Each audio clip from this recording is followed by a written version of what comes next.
जय माता दी। पंचांग के अनुसार भाद्रपद मास के शुक्ल पक्ष की एकादशी को पद्मा, जलजूलनी, डोर ग्यारस और परिवर्तनी एकादशी के नाम से जाना जाता है। ऐसी मान्यता है कि इस दिन भगवान विष्णु अपनी निद्रा की अवस्था में लेटे हुए अपनी करवट बदलते हैं, इसीलिए इसे परिवर्तनी एकादशी के नाम से भी जाना जाता है। इस दिन अगर भगवान विष्णु के साथ माँ लक्ष्मी की पूजा की जाती है तो वह बहुत अधिक श्रेष्ठ माना जाता है और भगवान विष्णु के वामन अवतार की पूजा करने का विधान सर्वश्रेष्ठ माना जाता है।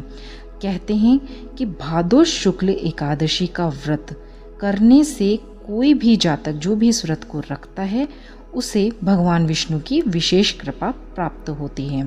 तो जान लेते हैं कि साल 2022 में परिवर्तनी एकादशी या पद्मा एकादशी कब है। तो इसकी वैसे तो तिथि 6 तारीख को प्रारंभ हो रही है और समापन 7 तारीख को है। तो 6 तारीख को 5:54 पर सुबह के समय शुरू होगी, तो यह उदयाकाल में है और 7 सितंबर को सुबह 3:04 तक इसका मुहूर्त है। तो उदया तिथि में और पूरे दिन चलने की वजह से 6 सितंबर को ही एकादशी मनाई जाएगी। पद्मा एकादशी या परिवर्तनी एकादशी आप कुछ भी कह लें, वो 6 सितंबर 2022 को मनाई जाएगी। और व्रत का पारण आप 7 सितंबर को सुबह 8:30-9 बजे तक कर लें, वो सर्वश्रेष्ठ मुहूर्त है। अब जान लेते हैं कि इस व्रत में किस तरीके से पूजा पाठ आपको करनी चाहिए। वैसे तो हर एकादशी का व्रत समान ही होता है और सभी में तुलसी माँ का विशेष महत्व होता है कि तुलसी पत्र भगवान विष्णु के किसी भी स्वरूप को अति प्रिय होता है, उन्हें अर्पित करना ही चाहिए। एकादशी व्रत सभी व्रत एकादशी जो भी रखे जाते हैं उनकी तरह ही है। दशमी से प्रारंभ होता है और द्वादशी तक यह चलता है।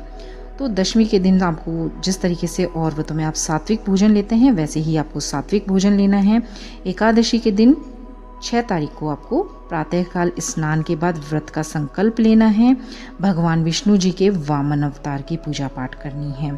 विधि विधान के साथ कर लें, नहीं तो आप अपनी नॉर्मल जिस तरह से आप भगवान को प्रसन्न करते हैं, भगवान भाव के हैं, भूखे।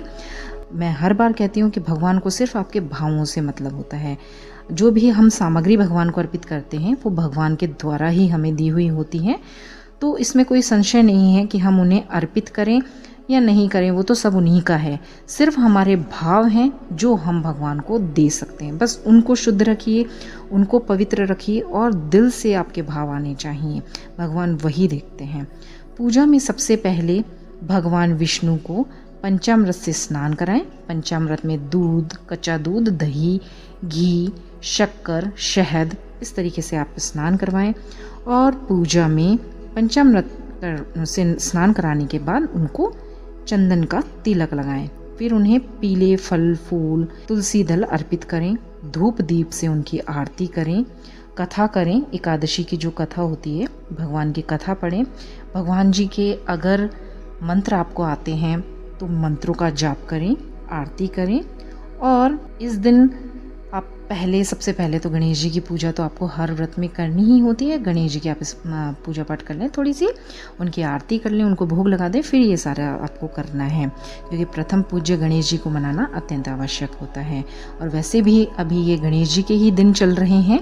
अनंत चतुर्दशी को गणेश जी का विसर्जन होता है, जो 10 दिन के लिए गणेश जी को अपने घर में स्थापित करते हैं। तो गणेश जी के दिन वैसे भी चल रहे हैं, तो गणेश जी की भी विशेष पूजा अर्चना करनी ही चाहिए। फिर अब भगवान विष्णु जी की कर रहे हैं। भगवान विष्णु जी की पूजा अर्चना के साथ माँ लक्ष्मी का इस दिन अगर जाप किया जाता है, उनका पूजन किया जाता है और सिर्फ श्री सूक्त का पाठ कर लिया जाता है। माना जाता है शास्त्रों के अनुसार कि माँ लक्ष्मी को श्री सूक्त अत्यंत ही प्रिय है। तो एक बार आप श्री सूक्त का पाठ भी इस दिन जब पूजा कर रहे हैं उस समय करना बिल्कुल भी ना भूलें। फिर आप अच्छी तरह अपनी पूजा पाठ कर लें, आरती कर लें। भगवान विष्णु की कथा आपने करी ली, आरती कर लें। आरती वगैरह सब करने के बाद आपका पूरा दिन व्रत चलेगा और दूसरे दिन आप फिर व्रत का पारण कर दें।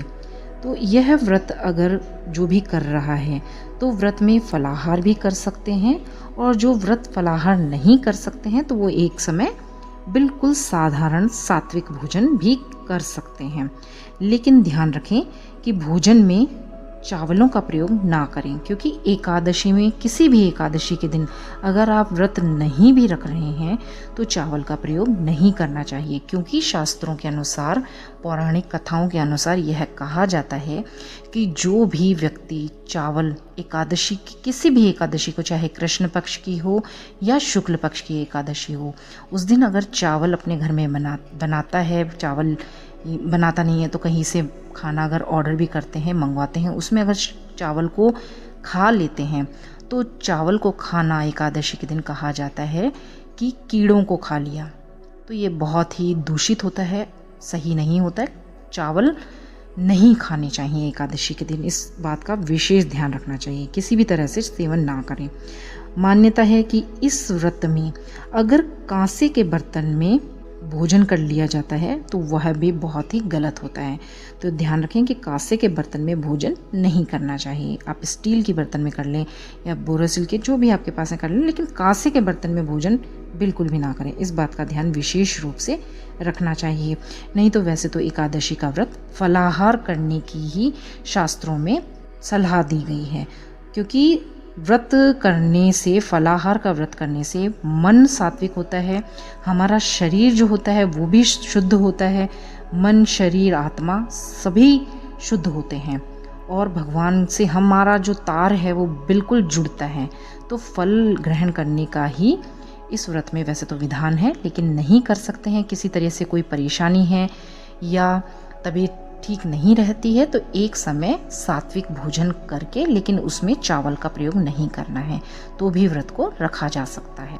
यह जो एकादशी है यह मुख्य रूप से इसलिए भी महत्वपूर्ण होती है क्योंकि एक तो इस दिन लक्ष्मी जी का पूजन किया जाता है, उनके, विष्णु जी के वामन अवतार की पूजा अर्चना की जाती है, जो कि बहुत जल्दी से प्रसन्न हो जाते हैं।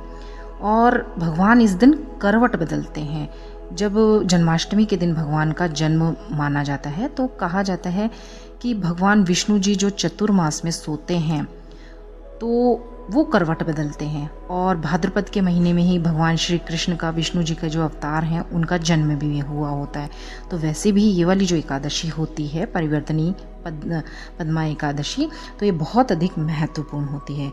इस दिन अगर आपको किसी तरीके की कोई भी परेशानियां हैं धन से संबंधित, तो आप पीपल में घी का दिया प्रदोष के समय में तो तुलसी में जगाएं, और शाम के समय में या एक ही समय, प्रदोष के समय पहले आप पीपल में जलाएं एक दिया, और एक दिया अपने घर की तुलसी में अवश्य ही जलाएं।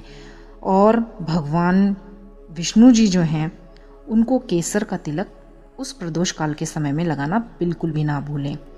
और जो केसर आप गीला करेंगे तो उसे शुद्ध जल से करें या कच्चे दूध से गीला करके फिर आप तिलक लगाएं, तो देखिएगा आपके जीवन में आ रही सभी आर्थिक परेशानियां भी दूर होंगी। तो आप सभी को परिवर्तनीय एकादशी की बहुत बहुत शुभकामनाएं। आप सभी को भगवान विष्णु का आशीर्वाद मिले, इसी कामना के साथ इस वीडियो को समाप्त करती हूँ। और वीडियो अगर आपको पसंद आई है तो आप कमेंट्स में जय श्री हरि विष्णु, विष्णु जी, ओम नमो नारायणाय नमः, जो भी मंत्र आपको पसंद है, या भगवान जी का सिर्फ नाम ही कमेंट में लिख कर आप कमेंट करें, ताकि भगवान का आशीर्वाद आपके ऊपर बना रहे। तो जय माता दी। फिर से मिलते हैं एक नई वीडियो के साथ, तब तक के लिए आप सभी का बहुत बहुत धन्यवाद।